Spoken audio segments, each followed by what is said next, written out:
আল্লাহ রাব্বুল আলামিন মানুষকে কত সুন্দর করে বানাইছেন। আপনি যদি একটা ময়না পাখিকে ডাক দিয়ে বলেন, ওগো ময়না পাখি, এত সুন্দর কণ্ঠ তোমাকে কে দিল? এত সুমধুর কণ্ঠ তোমাকে কে দিল?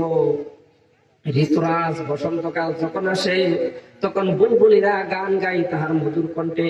ওই বুলবুলিকে ডাক দিয়ে বলেন, বুলবুলিকে ডাক দিয়ে বলেন, ওগো বুলবুলি, এত সুমধুর কণ্ঠ তুমি কোথায় পেলে?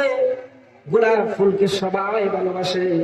গোলাপ ফুলকে নিয়ে যদি কাছে নিয়ে জিজ্ঞাসা করেন, ওগো গোলাপ, এত সুন্দর গ্রাম, এত সৌন্দর্যতা তুমি কোথায় পেলে? গোলাপটা আপনাকে ডাক দিয়ে বলবে, ওই বুলবুলিটা আপনাকে ডাক দিয়ে বলবে, ময়না পাখিটা আপনাকে ডাক দিয়ে বলবে। শুধু তাই না, আকাশের ভিতরে যে পূর্ণিমার চাঁদ আমরা দেখি, যে চাঁদের আলোকে গোটা পৃথিবী রাতের অন্ধকারে আলোকিত হয়ে যায়, ওই আলো, চাঁদের আলোর চাইতে আল্লাহ রাব্বুল আলামিন মানুষকে আরো সুন্দর করে বানাইছেন।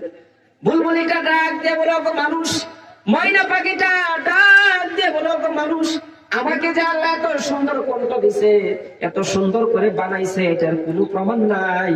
ওগো মানুষ, তুমি যে সৃষ্টির শ্রেষ্ঠ, তোমাকে যে আল্লাহ রাব্বুল আলামিন ওই আকাশের চাঁদের চেয়েও সুন্দর করে বানাইছে, আল্লাহ রাব্বুল আলামিন সেটার প্রমাণ তিনি নিজেই দিয়ে দিয়েছেন।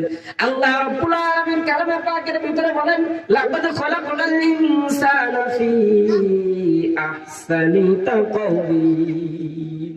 এত সুন্দর করে মানুষ আমি বানাইছি, এত সুন্দর করে মানুষ আমি বানাইছি, আর অন্য কোন প্রাণীকে এত সুন্দর করে আমি বানাই নাই। এজন্য সম্মানিত মা আমার বোনেরা, আল্লাহ রাব্বুল আলামিন আপনাকে আমাকে জাহান্নামে নেওয়ার জন্য বানাইনি। হযরত নূহ আলাইহিস সালাম একদিন দুই দিন নয়, 950 বছর পর্যন্ত দিনের দাওয়াত দিছে। এত দীর্ঘ সময় দিনের দাওয়াত দেওয়ার পরে আল্লাহ রাব্বুল আলামিন মিনের দরবারে ডাক দেন।